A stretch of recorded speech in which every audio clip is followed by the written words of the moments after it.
Hello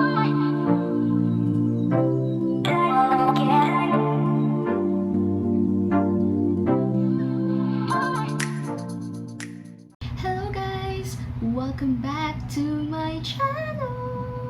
For today's video, maiba naman tayo dahil puro na tayo puro na tayo red tones, puro na tayo warm tones. So now let's try to put browns naman sa aking eyelids. And guess what? Nagustuhan ko siya. Ang ganda ng kinalabasan, sis. And for your information, it's all matte.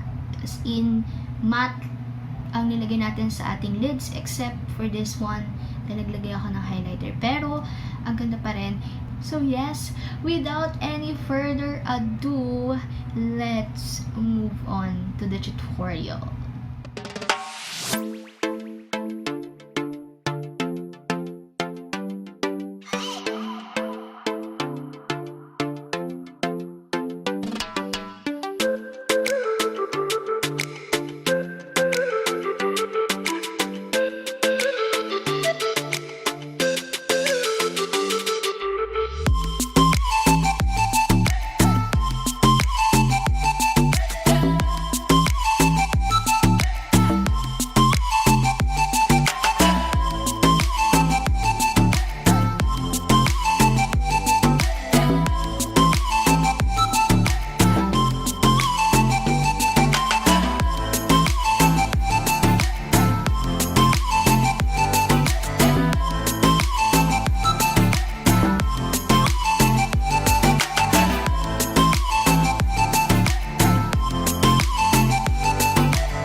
final look.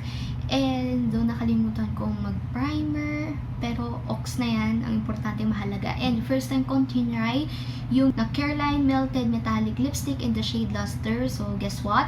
Nagustuhan ko siya together with my favorite lipstick, Normcore. Follow me on my social media accounts and like this video kung nagustuhan ninyo. And don't forget to subscribe sa aking channel for more videos like this. Yes, see you guys on my next tutorial. Bye-bye!